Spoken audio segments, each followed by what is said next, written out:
In some sense, it doesn't seem right to be talking this morning and tomorrow morning as well about that which we will be talking about. I wonder, can anybody remember when was the last time that we met together as a local church here in the church building? In fact, it was way back Sunday the 15th of March, if my records are correct.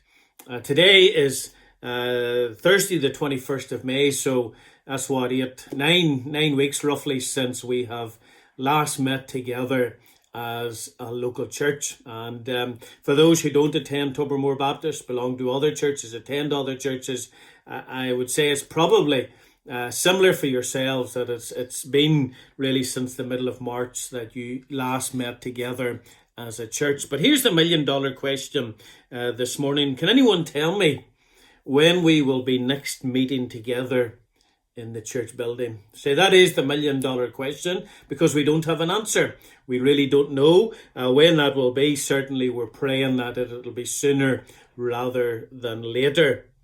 And for those who lived in the Old Testament times, and the reason I mention all this is because those who lived in the Old Testament times, that coming into the house of the Lord was very different for them. You see, firstly, they didn't always have a house to come into.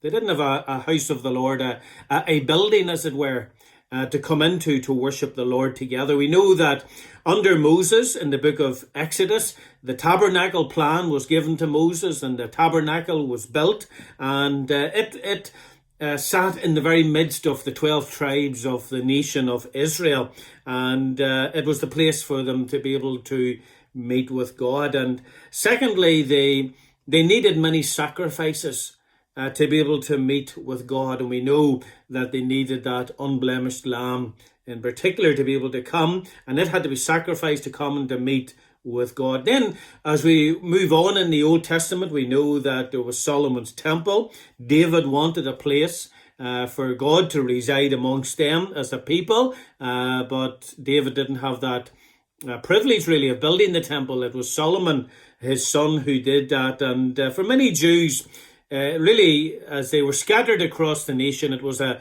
once-a-year pilgrimage to Jerusalem to be able to come and to offer their sacrifices and to be able to worship the Lord. And I say all this today because our text for today and tomorrow, well, two different texts, they speak of coming into the house of the Lord, or into the sanctuary of the Lord.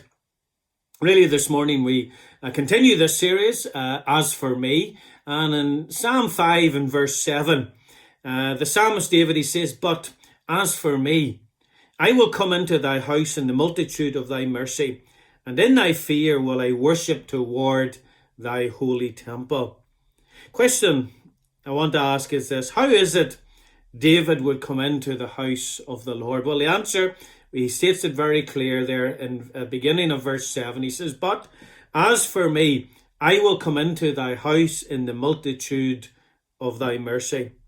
What a most wonderful truth we have here really before us this morning in this verse. What's the context of this statement? Well, it's the sin of so many people around him and God's disgust with their sin. When you read back verses 4 to 6, David said these words. He said, "Thou art not a God that hath pleasure in wickedness, neither shall evil dwell with thee. The foolish shall not stand in thy sight. Thou hatest all workers of iniquity. Thou shalt destroy them that speak leasing. The Lord will abhor the bloodthirsty and deceitful man."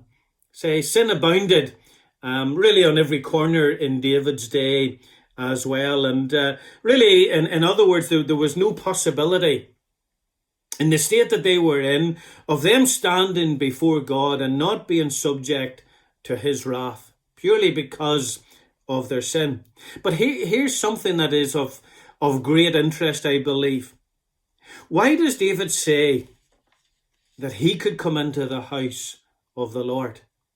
Why did David say that he could come into the presence of the Lord and worship the Lord? You see, for many people who don't see themselves as sinful as other people, what is it they very much appeal to? for many people, what they do is they appeal to the multitude of their morals. Many people look at other people and say, well, I'm not as bad as them, so surely I can come into the presence of the Lord to worship him and be accepted by him. Then there are people, and what they'll do is they'll appeal to the multitude of their merits. They'll talk about all that they've achieved in life.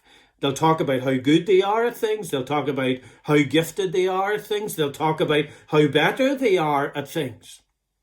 And they live with that hope that God will allow them to come into his most holy presence. What we also see in life is that people will appeal to the multitude of their magnitude. That is, who they are in society. People love places of high position in their society. It might be even the high position in their church.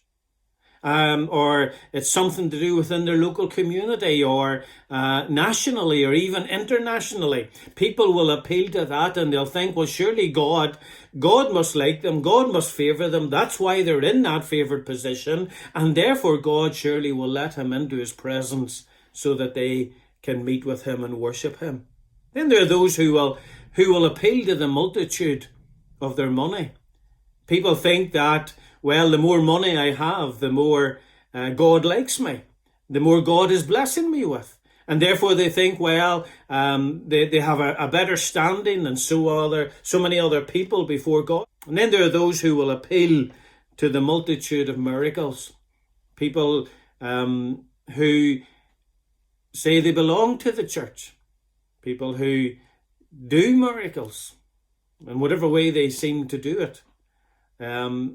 What we really need to remember is that the Bible tells us that Satan goes about as an angel of light. And I think of those words in Matthew 7 and those who said, Lord, Lord, did we not cast out? Did we not do this? Did we not do that, Lord? But they say, I never knew you. Depart from me, you that work iniquity. That's what many people will appeal to. Whenever it comes to being able to come into the very presence of God, come into the house of God, to come in and to worship the Lord. But what is it David appealed to? David, did he appeal to any of these things? No. David simply said these words, but as for me, I will come into thy house in the multitude of thy mercy. Nothing of himself whatsoever. David, he purely saw that it all was to do with God's mercy upon his life. It reminds me of the words of Luke chapter 18 and verse 13, and the publican standing afar off, and he was in the temple at this stage.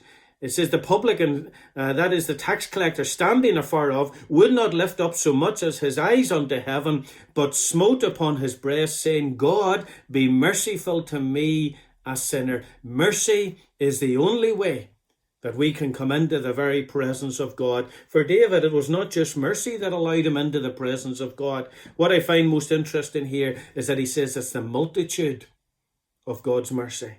Multitude simply means abundance. Oh, he saw that he could only come into God's presence because of the abundance of God's mercy. And what a God he is, as he is the God of abundant mercy. So often, what is it we sing? That he is the God of amazing grace.